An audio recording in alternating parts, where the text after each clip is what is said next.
Baik, luar tetap oleh. Di pagi yang cerah ini, kami Satgas Pamtas Statis Yonip 122 Tombak Sakti, Pos Kalimo melaksanakan bakti sosial dalam hal menjaga kebersihan diri.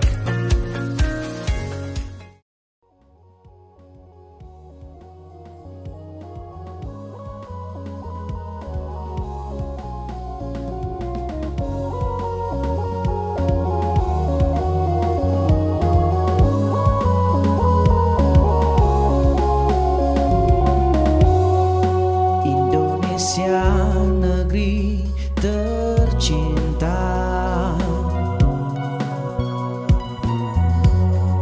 yang memiliki ragam keindahan,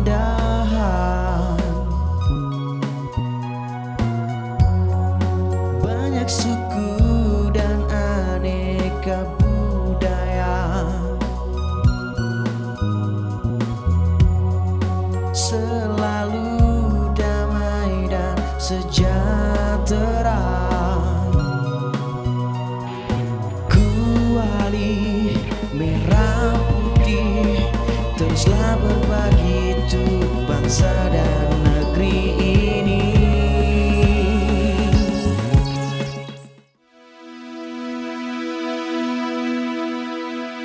Kami dari Satgas Pamtas RI PNJ Yonip 122 Tombak Sakti yang berada di Kampung Moso, Distrik Muara Tami, Kota Jayapura.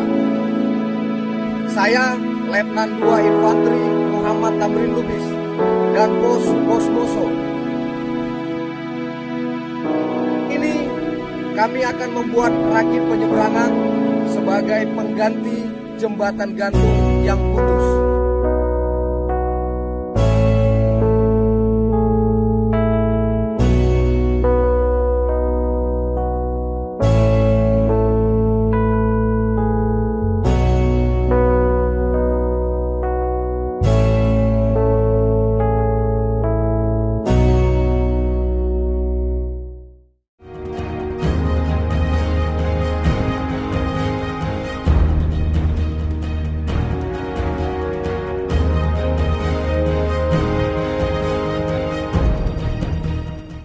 Halo, selamat sore pemirsa Jaya TV dimanapun Anda berada.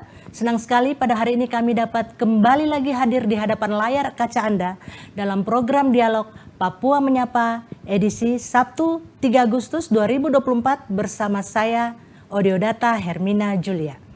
Untuk itu telah hadir di studio kami pada sore hari ini Komandan Satuan Tugas Pengamanan Perbatasan Batalion Infanteri 122 Tombak Sakti Bapak Letkol Infanteri Diki Apriyadi. Selamat sore Pak Diki. Selamat sore Bu Julia. Terima kasih sudah menempatkan waktunya di sela-sela kesibukan untuk hadir di studio kami pada hari ini. Oke Pak Diki, pemirsa, topik kita sore ini walaupun yang hadir ini loreng tapi kita agak sedikit santai karena kita ingin mendengarkan cerita dari Pak Dan Satgas mengenai suka duka menjadi penjaga tapal batas Republik Indonesia. Oke Pak Diki, masih fight sudah berapa bulan Pak bertugas di 122 ini di Papua? Baik Ibu, terima kasih seluruhnya pemirsa sekalian dan yang berkenan mengundang kami untuk sama-sama berbincang-bincang pada sore hari ini. Sebelumnya kami memperkenalkan diri. Saya sendiri Letkol Infanteri Diki Apriyadi, Komandan Satgas Batalion Infanteri 122 Tombak Sakti. Kami berasal dari Sumatera Utara. Oh, jauh ya. Kami dari Medan. Sumatera Utara, betul sekali. Medan, di tepatnya di Pemantang Siantar. Kalau Ibu tahu tentang Danau Toba, itulah tempat kami di sana. Markasnya di Danau Toba situ. Betul sekali. Pematang Siantar. Ya. Kemudian sebuah kehormatan bagi kami, sebuah satuan tempur yang diberikan kehormatan oleh negara untuk melaksanakan tugas di wilayah Papua khususnya. Kami di sini sudah berjalan 12 bulan lebih, Ibu. Wow. Kami TM terhitung mulai tanggal 28 Juli 2023 yang lalu. Tahun lalu. Betul, Berarti 1 tahun kemarin ya? 1 tahun lebih, 1 minggu. 1 tahun 1 minggu, wah, hafal sekali kalau memang penugasannya. Apalagi dari ujung barat nih Pak, ke ujung timur ya. Betul sekali, dari ujung barat ke ujung timur. Pak, selama bertugas ini wilayah penugasannya 122 Tombak Sakti ini dari mana aja? Bentangannya Pak. Ini kan kami tahunya ini Muara Tami yang di PLBN. Tapi sebenarnya panjang ya Pak ya? Betul Bu, jadi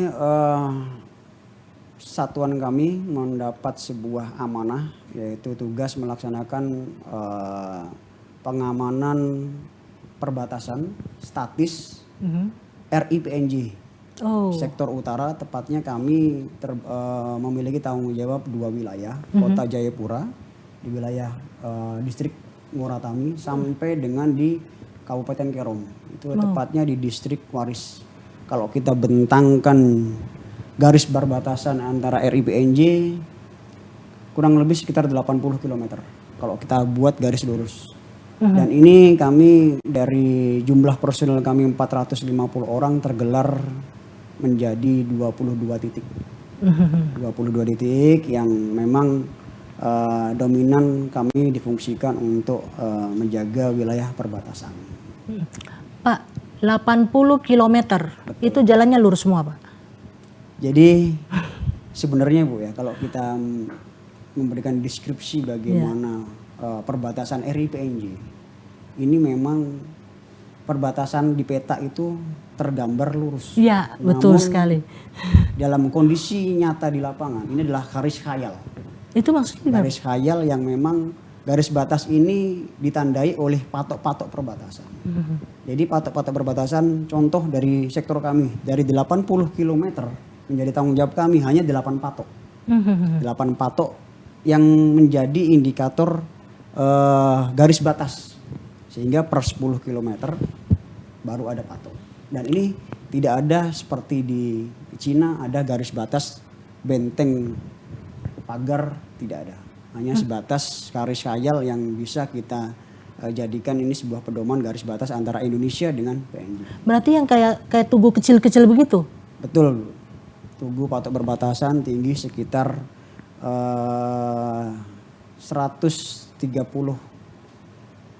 cm.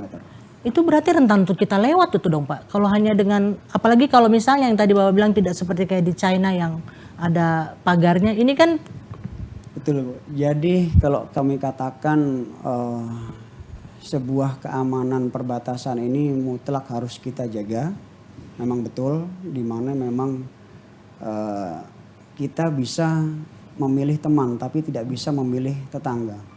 Dan sebuah kedaulatan ini diindikatorkan dengan adanya sebuah garis batas yang memang harus kita yakini ini aman. Nah, jadi kami meyakini dengan adanya wilayah tanggung jawab kami laksanakan sebuah kegiatan-kegiatan patroli rutin. Baik itu ke perbatasannya, ke titiknya maupun ke wilayah-wilayah yang menjadi tanggung jawab kita. Memang kita tidak bisa menjamin 100% bagaimana garis batas kita ini bebas dari adanya gangguan, ancaman maupun hal-hal lain yang sifatnya melintas. Namun antisipasi dari kami sebagai unsur pengamanan perbatasan, kami laksanakan patroli pengamanan. Dengan rentang jarak yang begitu jauh, dengan dinamika kontur wilayah yang Ibu tahu sendiri bagaimana di Papua ini ya cukup dinamis wilayahnya. Betul. Apalagi sampai dengan saat ini juga infrastruktur jalan belum bisa terwadai dengan maksimal, baik itu di pegunungan maupun di wilayah tempat tanggung jawab. Padahal kalau dilihat ini tadi penjelasan dari Pak Komandan ini, Kota Jayapura dan Waris ini kan berkerom kan? Betul sekali. Itu kan kalau secara kacamata orang awam, ini kan dalam kota. Padahal, ini mungkin Komandan bisa menjelaskan ini. Padahal ini ada sesuatu hal yang rumit juga di sini. Sering terjadi penyelundupan, pelintas batas, walaupun kita tahu kan masih ada hubungan kegerabatan ya biasanya dari antara orang Jayapura atau Kerom dengan saudara-saudara kita, mereka yang di perbatasan itu Pak, PNJ. Itu gimana Pak Komandan untuk mungkin bisa dideskripsikan gambaran wilayah 80 km itu apakah memang beraspal semua kah atau memang kita harus lewati ada hutan yang mungkin banyak istilahnya mungkin lintah kah atau binatang buas kah? Walaupun mungkin di Papua nggak ada harimau ya Pak, tidak seperti Sumatera kan ada Pak. Ini gimana Pak? Baik Ibu, jadi bagaimana perbatasan RI-PNJ seperti yang saya sampaikan tadi bahwa pos pengamanan kami juga relatif jauh dari pemantauan garis batas, relatif jauh juga dari pos satu ke pos lain. Berapa kilo tuh Pak? Dari 22 pos kami, hanya 3 pos saja yang relatif dekat dengan patok perbatasan. Di Seko, kemudian di Skufru, dan di Waris. Yang lainnya masih relatif jauh dari garis batas, karena memang keterbatasan infrastruktur jalan, jembatan, dan listrik. Dan memang inilah uniknya di wilayah Papua. Beda halnya seperti di Kalimantan. Di Kalimantan itu ada namanya JIPP, Jalan Inspeksi Patroli Perbatasan. Jalan ini berada relatif dekat dengan garis batas. Sehingga di Kalimantan itu ini perbatasan, ini jalan inspeksi. Besar jalan. Sekitar 10 meter. Bisa digunakan untuk landing pesawat, bisa digunakan untuk patroli perbatasan. Papua beda. Karena memang di sini kontur wilayahnya yang mungkin masih relatif bervariasi dan juga prioritas.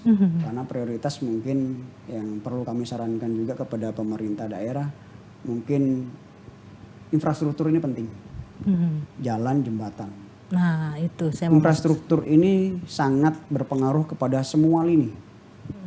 Lini kepada pengamanan kami sendiri, pengawasan secara langsung kepada perbatasan, lini kepada perekonomian. Dengan adanya jalan masuk kepada pegunungan, masuk pada perkampungan, ekonomi akan berjalan. Kemudian pelayanan sosial akan berjalan. Semuanya akan berjalan. Manakala jalan ini sudah terfasilitasi.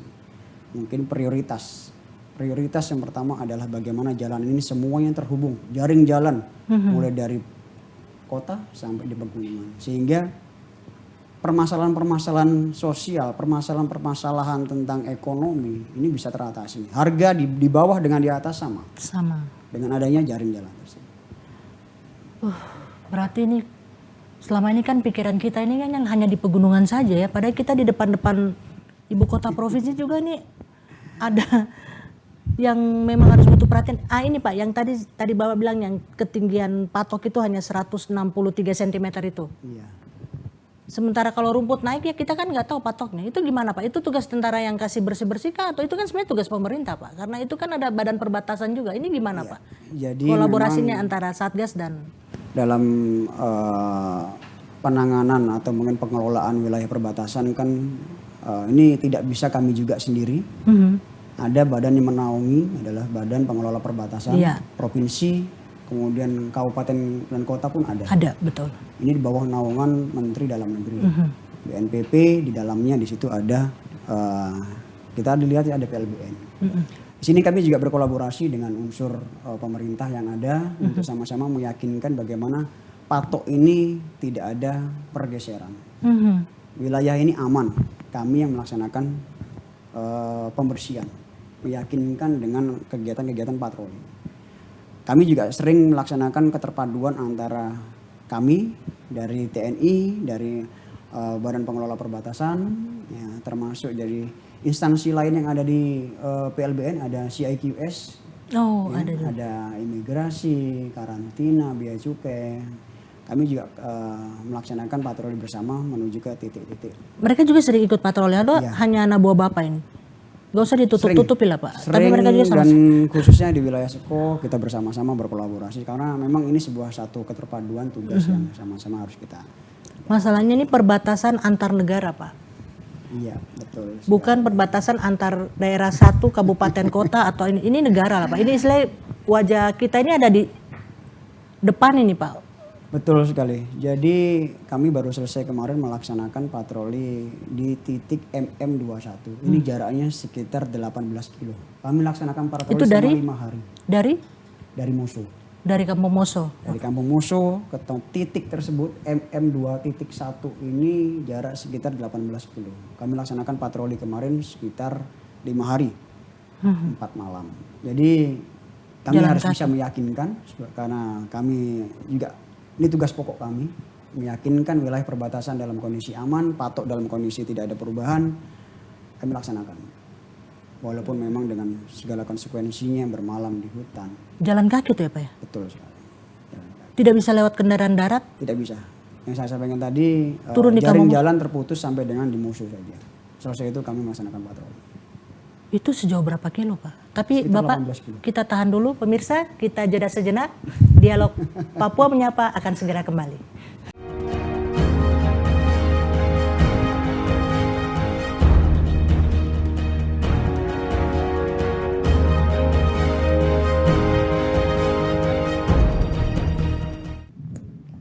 Terima kasih pemirsa, Anda masih bersama kami dalam Dialog Papua Menyapa.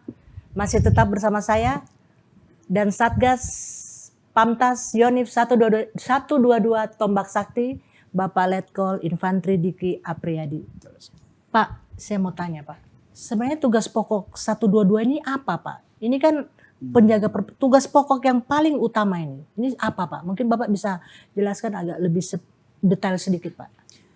Baik Ibu, pemirsa sekalian, mungkin kita runtut dari tugas Tentara Nasional Indonesia. Bahwa Tentara Nasional Indonesia memiliki sebuah undang-undang, yaitu Undang-Undang 34 tahun 2004 tentang TNI. Terkhusus di pasal 7 menyatakan bahwa TNI memiliki tugas yaitu menegakkan kedaulatan negara Kesatuan Republik Indonesia. Ya, yang kedua mempertahankan keutuhan wilayah, menegakkan keutuhan wilayah negara Kesatuan Republik Indonesia. Dan yang ketiga melindungi segenap bangsa dan seluruh tumpah darah Indonesia dari ancaman dan gangguan terhadap keutuhan wilayah negara Kesatuan Republik Indonesia tersebut. Dari akumulasi tugas TNI tersebut kami memiliki rincian-rincian yang di dalam pasal 7 ayat 2 ini ada 14 tugas pokok TNI di dalamnya.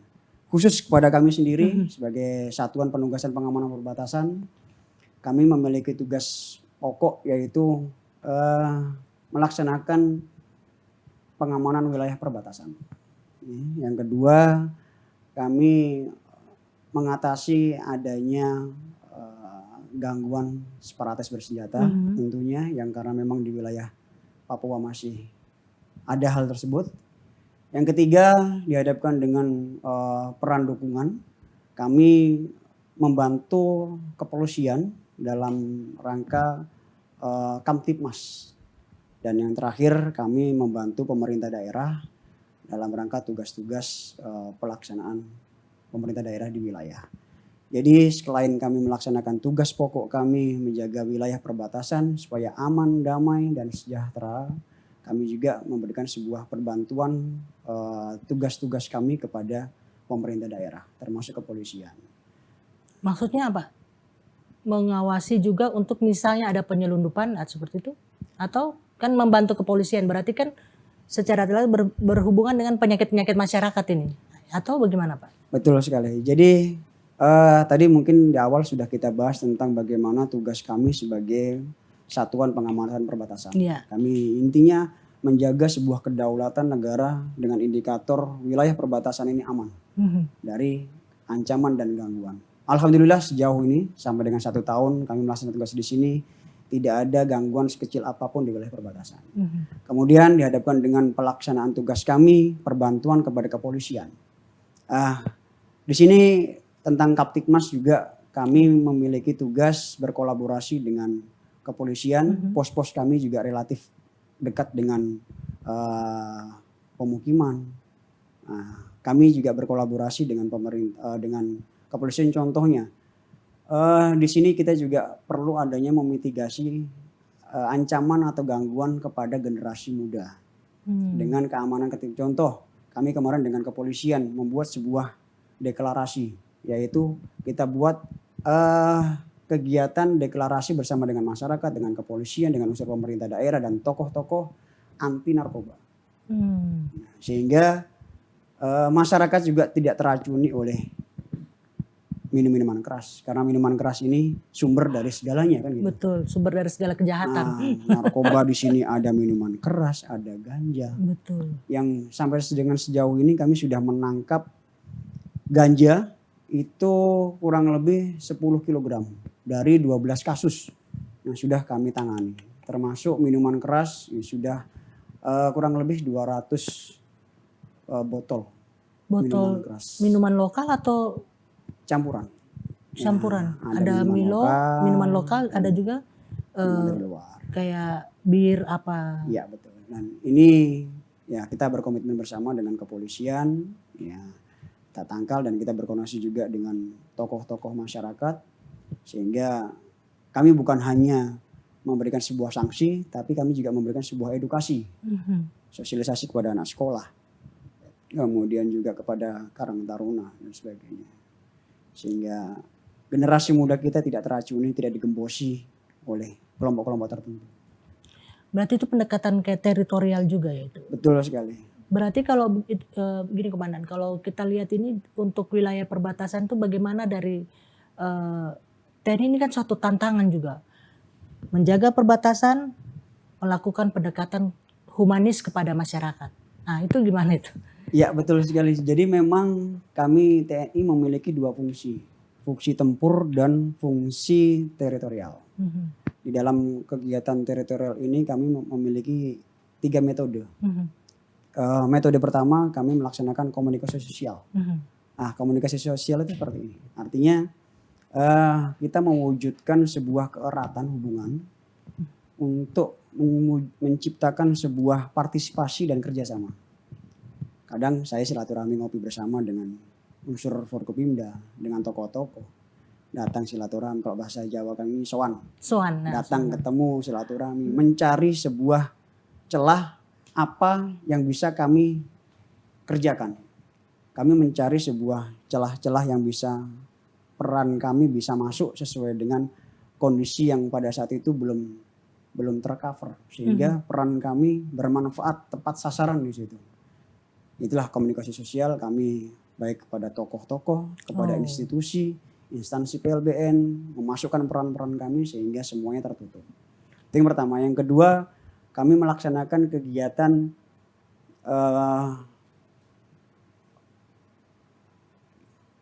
Bakti TNI.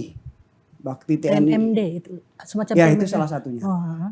Jadi Bakti TNI adalah mencari dan menyelesaikan sebuah permasalahan-permasalahan sosial masyarakat.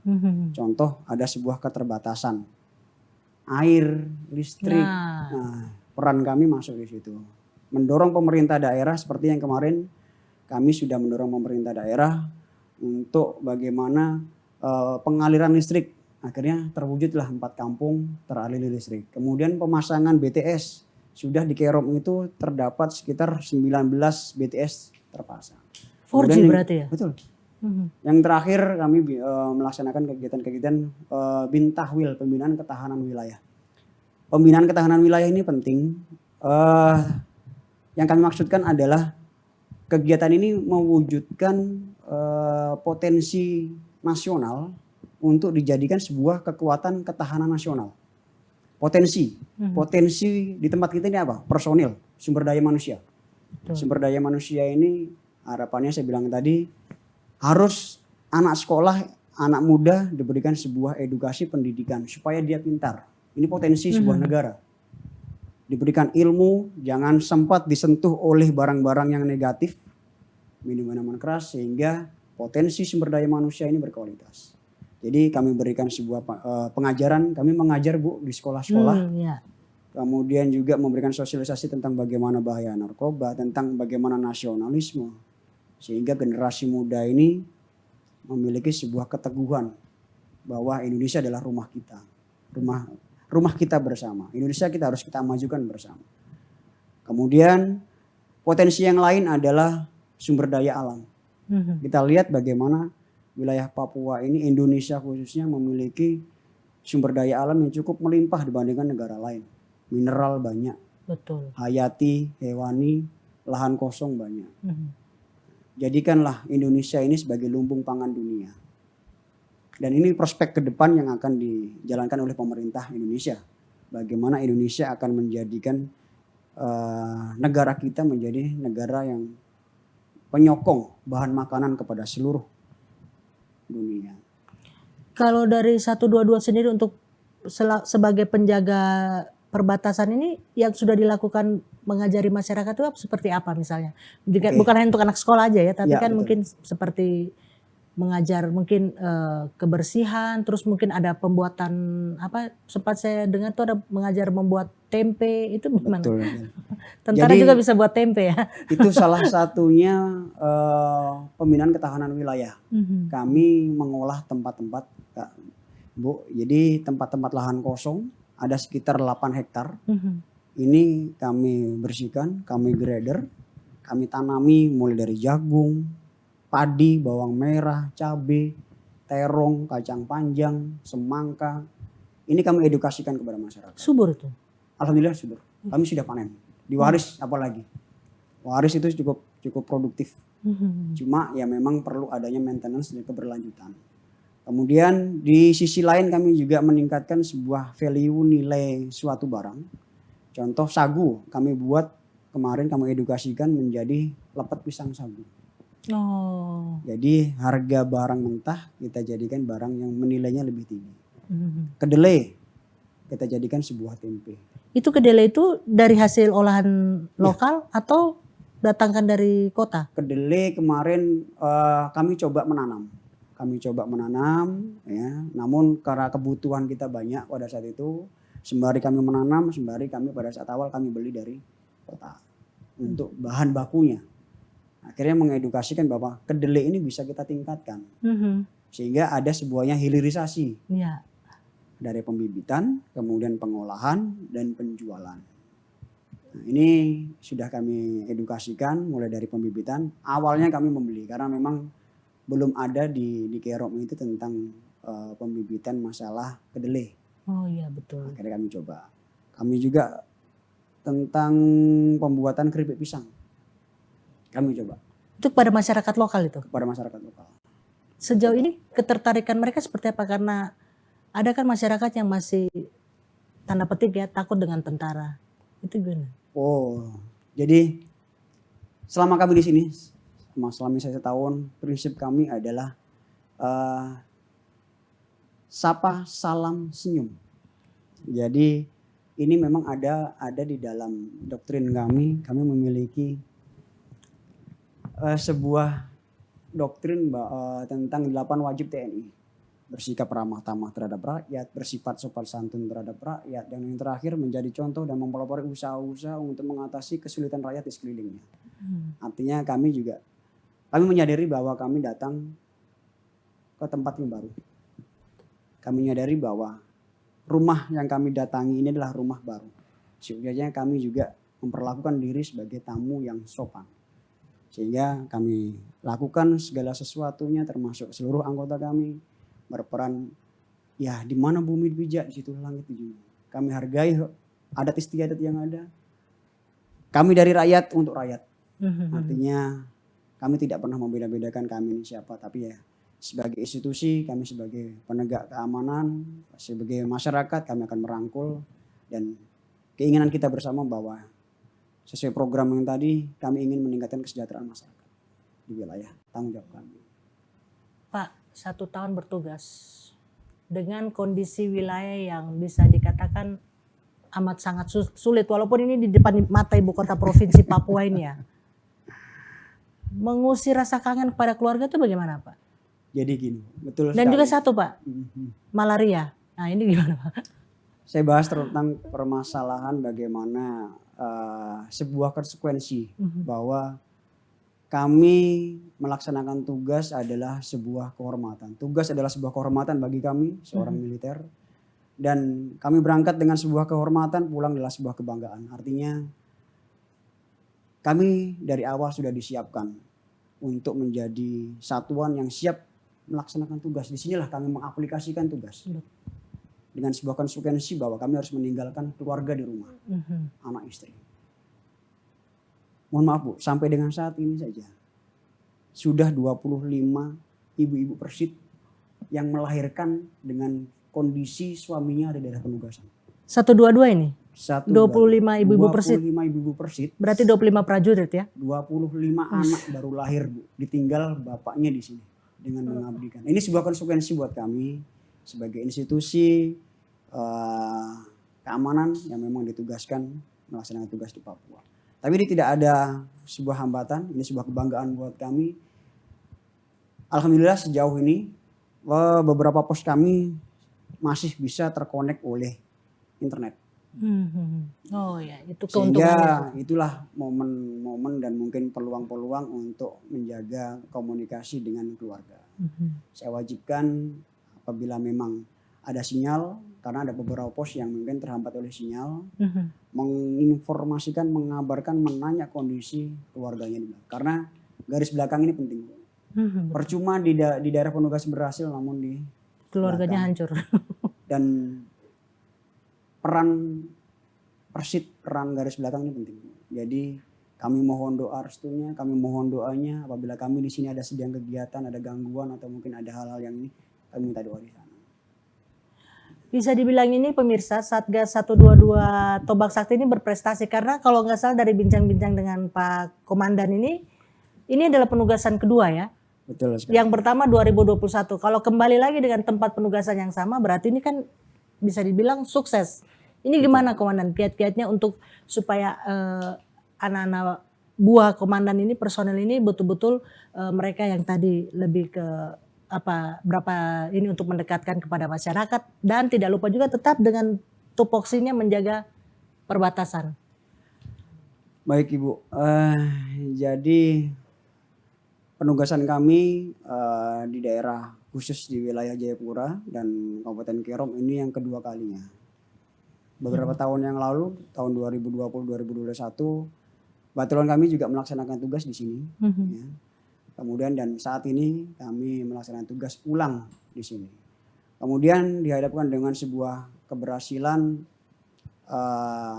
Alhamdulillah sejauh ini keberhasilan kami adalah membuat situasi keamanan wilayah di wilayah perbatasan ini aman.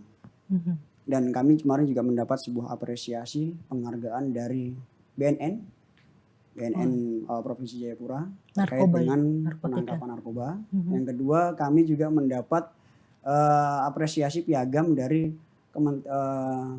Kementerian Pendidikan tentang literasi pendidikan di wilayah musuh. Nah, kemarin ada sebuah penghargaannya diberikan kepada kami berpartisipasi dalam rangka peningkatan kualitas pendidikan di wilayah Jayapura pada saat itu. Kemudian kalau dikatakan dengan kiat-kiat memang ya semua normatif, namun saya punya bukan moto tapi ini sebuah doktrin kami kepada prajurit kami, yaitu singkatannya duit. Wah. D, disiplin. Jadi kami tekankan kepada seluruh prajurit kami. Kita adalah prajurit, kita harus disiplin, harus loyalitas kepada unsur pimpinan. Perintahnya A, laksanakan A. Ketentuannya bergerak sesuai dengan kelompok, dengan perlengkapan lengkap, laksanakan. Artinya SOP laksanakan dengan baik, berdisiplin.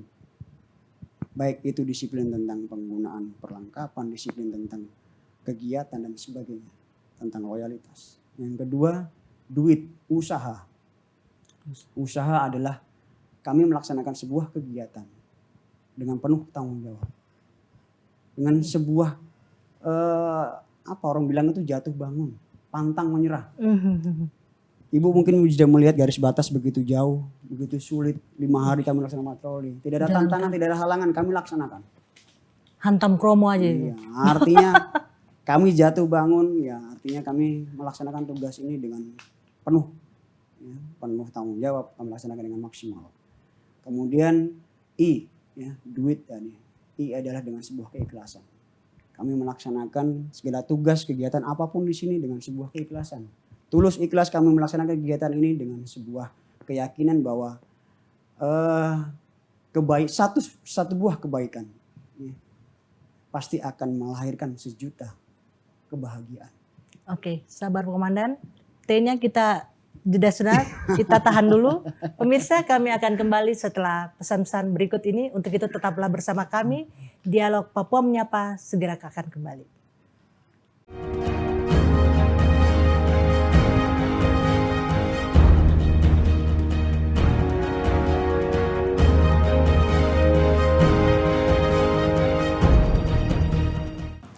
Terima kasih pemirsa, Anda masih bersama kami dalam Dialog Papua Menyapa. Pak, T-nya itu apa tadi Pak? Oh baik Ibu. Jadi inilah pegangan kerja kami yang saya berikan doktrin kepada seluruh anggota. Tadi duit ya, mulai dari disiplin, ya, kemudian usaha, kemudian ikhlas, yang terakhir adalah takwa.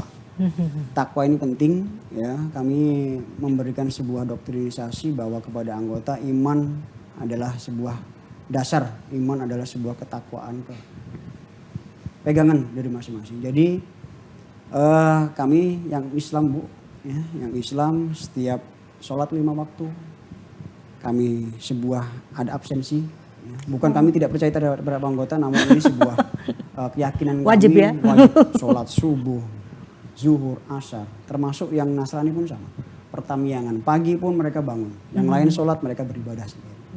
Inilah ketaatan kami. Artinya kami harus memiliki sebuah keimanan, keyakinan. Jadi sebuah langkah kami, semua kegiatan kami libatkan atas nama Tuhan. Jadi semua kegiatan kami harus selalu melibatkan Tuhan. Sehingga dengan harapan langkah kami diberikan kemudahan, kelancaran, dan endingnya adalah sebuah keberhasilan. Ini tadi motivasi duit tadi Bu, bukan dikatakan kami TNI adalah duit. Bukan tidak. duit 86 ya, ini duit tidak. yang mengandung makna yang lebih dalam, in-depth banget ya. Prinsip kami, dan sekali lagi kami juga berawal dari rakyat untuk rakyat ya. Kami peran di lapangan ya, salam ya, sapa ya, dan senyum. Senyum itu sebuah ibadah yang paling murah. Iya, tidak dipungut bayaran. Nah, Komandan, mungkin Komandan bisa mengulangi bidang teritorial lagi nih kita. Apa-apa saja yang sudah dilakukan? Jadi kembali lagi Bu terkait sama peran kami di bidang teritorial. Jadi sebenarnya penyelesaian permasalahan di Papua, mohon maaf saya garis bawahi permasalahan di Papua dengan adanya beberapa kelompok-kelompok ini kan mungkin perlu adanya sentuhan-sentuhan tentang peningkatan kesejahteraan. Berawal dari pemerintah sudah memberikan sebuah instruksi. Ada Impres RI nomor 9 tahun 2020 ya, tentang percepatan pembangunan kesejahteraan di wilayah Papua. Oh iya betul. Di situ ada 43 kementerian lembaga yang terlibat, dan salah satunya adalah kami TNI, dan juga ada diikuti di tahun 2022 yang lalu, itu Impres RI nomor 4 tahun 2022 tentang percepatan penghapusan kemiskinan ekstrim. Di dalamnya terkait dengan peran kami, Bu. Peran kami sebagai TNI adalah adanya dukungan tentang bagaimana peran kami, yaitu pendampingan sumber daya manusia. Ya, itu yang pertama. Kemudian yang kedua yaitu dukungan perbantuan tentang pengamanan adanya pembangunan di wilayah, khususnya di Papua, khususnya di pegunungan ini perlu adanya pengamanan. Kemudian bantuan kepada pemerintah daerah terkait pelayanan dasar, pelayanan kesehatan, dan pelayanan pendidikan. Ini peran kami ada di dalamnya juga. Ya. Yang terakhir, peran kami di dalam Impres tersebut adalah melaksanakan komunikasi sosial secara terintegratif dalam mewujudkan sebuah kebijakan pembangunan yang tepat. Di sini kami berupaya semaksimal mungkin untuk tadi pelayanan dasar. Kami berusaha ingin perwujudan adanya sebuah kebutuhan dasar air. Ini program Bapak Kasat adanya pipanisasi, kemudian ada sumur bor. Oh, manunggal air itu ya? Manunggal air. Kami sudah ada 6 titik yang kemarin sudah kami buat ya, untuk kami pos termasuk kepada masyarakat di sekeliling pos. Ini ada 6 titik, kemudian juga ada juga tentang kami membangun sebuah rehab ya Bu ya, sifatnya rehab perumahan-perumahan masyarakat yang sudah tidak layak, kami rehab menjadi perumahan yang layak huni itu sekitar 10 rumah. Kamu rehab juga gereja itu sekitar 6, kemudian masjid juga kami rehab itu 4 masjid, kemudian sekolah pun sama. Sekolah kami 4 sekolahan SD. Kemudian kegiatan-kegiatan pelayanan tentang pendidikan dan termasuk kesehatan. Kalau kita bandingkan Bu, kami melihat khususnya di Kerom saja. Sarana prasarana. Di Kerom itu dari 11 distrik itu sekolah saja. Contoh SD itu kurang lebih sekitar 76. SMP-nya itu sekitar hanya 16. SMA-nya itu hanya 8. Jauh sekali. Artinya tidak imbang antara SD, SMP, SMA. Semakin jenjang tinggi semakin berkurang.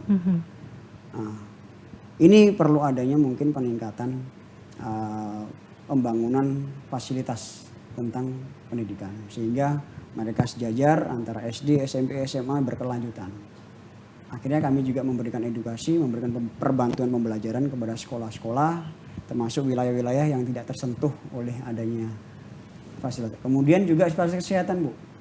Fasilitas kesehatan di Kerom dari 11 distrik hanya 1 rumah sakit.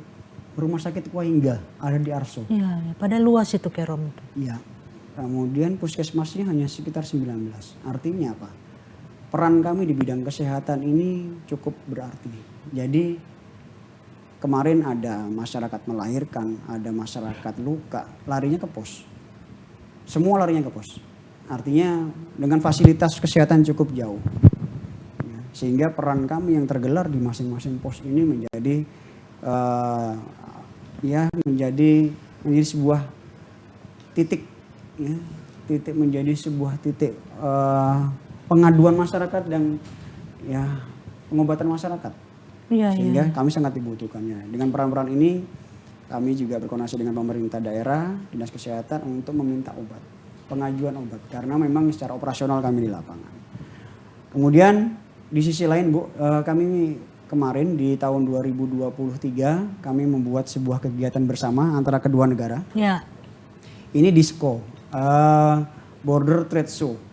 Ini adalah kolaborasi bisnis perekonomian antara Indonesia dengan PNJ. Yang selama ini itu terakhir dilaksanakan di tahun 2019. Itu pun tempatnya ada di kota. Yang di dalam itu. Iya betul. Sehingga kemarin melihat sebuah pertimbangan dan sebuah nilai penting, kita putuskan bersama dengan pemerintah provinsi, kita laksanakan kegiatan ini pas di garis nol. Dari garis nol bertepatan dengan kegiatan Natal tahun zona netral itu ya. Betul, di situ kerawanan memang cukup tinggi. Kerawanan cukup tinggi bahwa ini adalah sebuah zona netral, butuh pengamanan dari kedua belah negara. Namun keyakinan kami ya bahwa wilayah ya Jayapura ini aman, ya, indikatornya adalah ini. Sehingga pelaksanaan kegiatan Border Trade Show ini selama 3 hari berjalan aman, lancar dan dikatakan berhasil karena memang investor maupun pedagang dari kedua negara datang menjual hasil buminya masing-masing. Nah, dan ini menjadikan sebuah indikator berjalannya perekonomian, menjadikan sebuah indikator bahwa wilayah Jayapura ini dikatakan aman.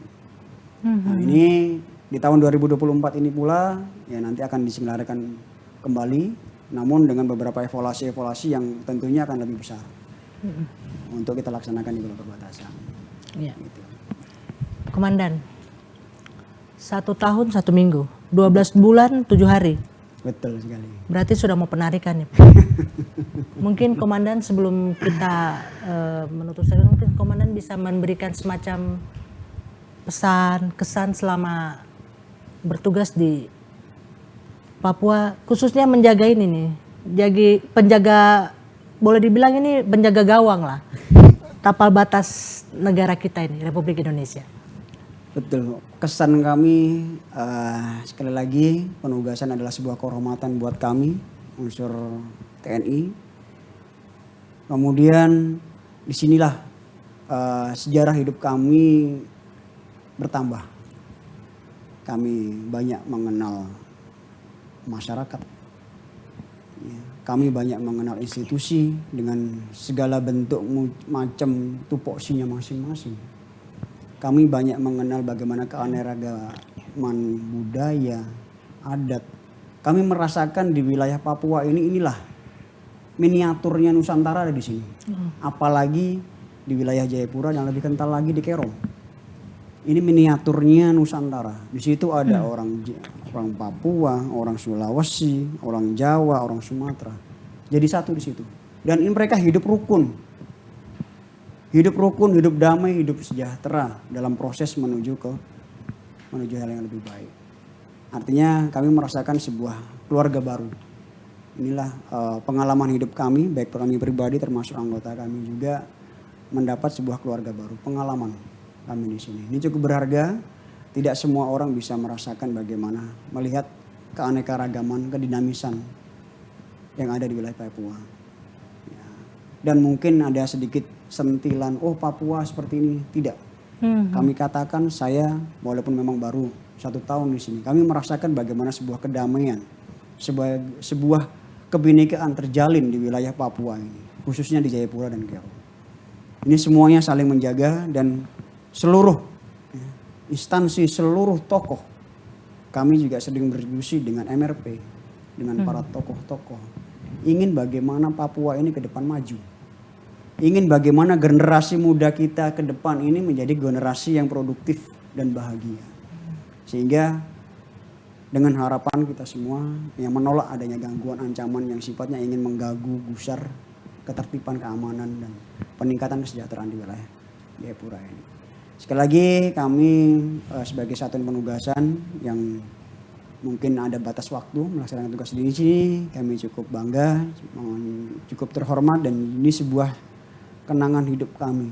Kami bisa sekali lagi bisa juga bertemu dengan Ibu Julia, dengan rekan-rekan semua dan semua yang ada di Papua.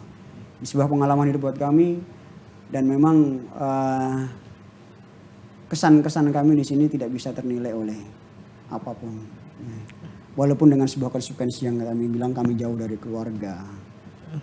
Mungkin anak kami, mungkin ada yang tadi anaknya lahir, anaknya sudah masih kecil terus bapaknya pulang, kadang ada yang tidak kenal bapaknya, ada juga. Tapi ini sebuah kebanggaan buat kami, kehormatan buat kami melaksanakan tugas di sini. Kemudian pesan kami kepada seluruhnya yang berada di wilayah Papua, Jayapura, dan seluruh warga Indonesia. Papua ini adalah Indonesia. Seluruh komponen, seluruh instansi yang ada di sini, mari kita rapatkan barisan, saling berangkul, fokus kepada bagaimana peningkatan kualitas apapun itu di wilayah Papua ini. Sama-sama sesuai dengan fungsi masing-masing kita fokus. Tidak usah melihat sukuisme, agamisme, tidak. Kita tidak pernah dilahirkan menjadi seorang orang yang agama Islam. Kita tidak pernah dilahirkan sebagai orang Hindu, Nasrani. Kita tidak ingin dilahirkan menjadi seorang Papua. Kita juga tidak ingin dilahirkan sebagai orang Sumatera. Ini semua anugerah semuanya. Artinya sama-sama kita berangkul, rapatkan barisan, kita fokus terhadap peningkatan bagaimana kualitas sumber daya manusia, sumber daya alam, semua perekonomian dan kualitas hidup di Papua ini untuk lebih meningkat lagi. Oke. Pada pihak terima kasih. Mungkin dari wartawan, dari media, kami ucapkan terima kasih. Mari sama-sama kita angkat bagaimana potensi dan nilai value-nya Papua ini cukup tinggi. Jangan melihat dari hal-hal sebuah action kecil-kecil yang mengganggu keamanan, yang mengganggu adanya investasi, mengganggu adanya pembangunan di wilayah Papua. Mari kita siarkan hal-hal positif, kita siarkan hal-hal yang bisa meningkatkan kualitas bagaimana Papua ini lebih baik. Oke. Terima kasih pemirsa. Bersama dan Satgas 122 Tombak Sakti, Letkol Infantri Diki Apriyadi, kami berdua Saya mewakili seluruh kerabat kerja yang bertugas pada malam hari ini, pamit undur diri dari hadapan Anda. Selamat malam, sampai Selamat jumpa. malam.